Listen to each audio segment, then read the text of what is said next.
This is the oncology pharmacy. What we're going to start with is we're going to simplify documentation with the compounding, checking, delivering, and dispensing of oncology products.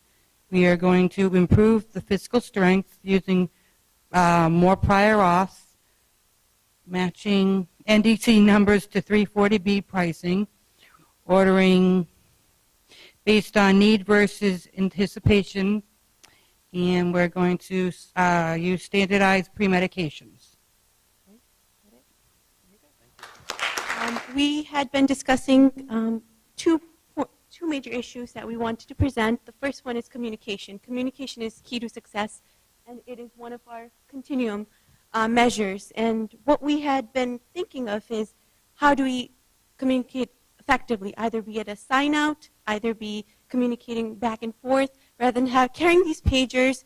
We dial numbers on the phone, wait for somebody to call us back, having a BlackBerry. I know it adds cost initially, but I know UMass has a contract with Verizon and Sprint.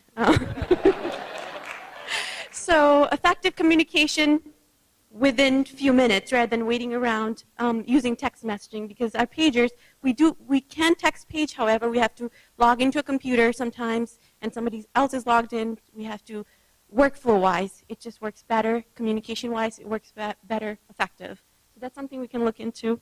A suggestion, again.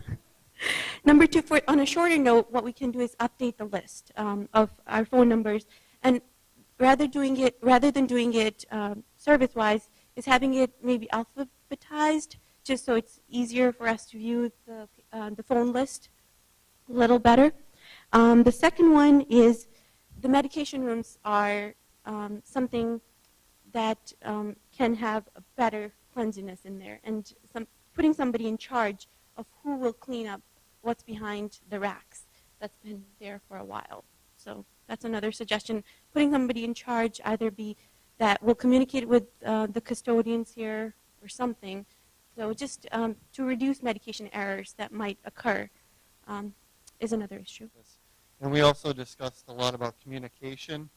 And the first area that we discussed was more communication to our patients. And a couple of ways that we thought about doing this is, one is while the patients are in the hospital, is to increase the number of patients that we provide discharge counseling to. And so right now we do Lovenox and Coumadin, but if we add a couple, even two more medications that may be high risk, that we could probably target quite a few more patients and still be able to do this with the number of staff that we have. And then also communication with patients when they're discharged, looking at high readmission rate patients and targeting those patients and providing some type of pharmacy callback service where we've done this before in the past as a residency project. Luckily, I wasn't part of that. But from what I've been told for that project, that it worked very well and patients welcomed our phone calls. The second point was communication with our colleagues. And a couple of the points that we discussed at our table was there are a number of different people that work in our departments, and sometimes we focus on appreciation of certain groups that stand out, but it's really all the different employees that kind of contribute to that. Support personnel, technicians, pharmacists, probably people I don't even know about. But we thought about appreciation. Pizza once a month would be a good idea, kind of to have a little bit of chit-chat. And then also, communication in terms of handoffs from shift to shift, which we've improved, especially on the pharmacist side. But I think we need to work from a technician perspective as well in terms of handoff. Normally, first shift technicians are going out on their last run while the second shift is coming in. And there's really no time for handoff. So we need to really facilitate that time so that they can provide discussion to each other if there's something that needs to be followed up on.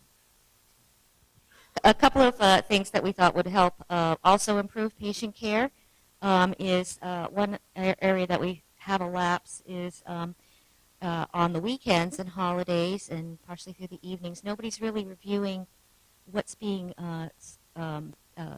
picked up through Century 7.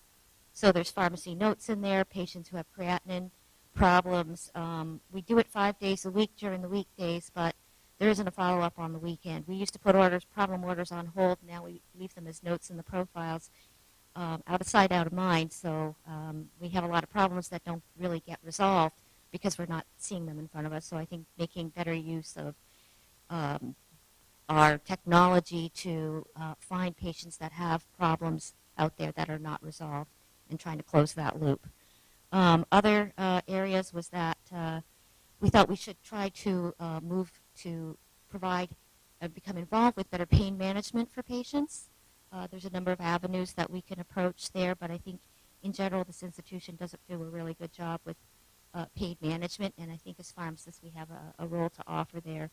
The other was to expand our current clinical services to some high-risk areas. An example would be aminoglycosides, expand the services to high-risk patients such as pregnant patients, cystic fibrosis patients that use very high doses, and of course pediatrics, and finding a way that we can support that because we do use those drugs quite frequently. And the other was to improve communication with nursing through our current technology, which is the nurse monitoring system that we need to learn about and the nurses need to know about so that we can communicate less disruptively. The first goal that we focused on was the patient care goal, and we believe that we can increase the patient's experience at the prescription center by having a retraining of staff on the Mass Health verification, insurance verification system. What's happening now is we are sending some patients to the financial counseling office when if we would have done due diligence in the pharmacy, we would have prevented them from having that unnecessary trip over to the financial office. So if we retrain our staff to become more efficient at that process, hopefully we'll save those patients that trip and improve their experience. The second thing is for growth, we really focused at the university campus, but a more focused marketing process towards the individual clinics, say pediatrics, so that they know we're there. Right now, the pediatrics center, there are a lot of patients that go through there, and we don't believe that they know that the prescription center is there. So a focused marketing with maps to the prescription center, working with the staff over at the pediatric clinic, we should be able to increase our growth. Working on batching things between the OR pharmacy and the IV and trying to eliminate duplication where the IV room is making a small amount of phenylephrines and we're making hundreds a week. Why don't we just make the few that they need? So that was one of them. And then working on cross-training the IV techs and the OR techs so that they can float up and down stairs as needed to help fill gaps in scheduling and to do more with the techs that we have. Working on batching things between the OR pharmacy and the IV and trying to eliminate duplication where the IV room is making a small amount of phenylephrines and we're making hundreds a week. Why don't we just make the few that they need? So that was one of them. And then working on cross-training the IV techs and the OR techs so that they can float up and down stairs as needed to help fill gaps in scheduling and to do more with the techs that we have. Prioritizing the delivery process. We have certain areas that we can tube to, like the ICU, but something like the CCU where their drips run dry and stuff like that, maybe stop at CCU first in your rounds. And the other thing was to streamline the transfer of patients and their meds. Oftentimes we're sending up several inhalers, several eye drops, and if there could be a standard area that they keep inhalers in and eye drops in and all the bulk items, because we seem to be probably losing a lot of money there.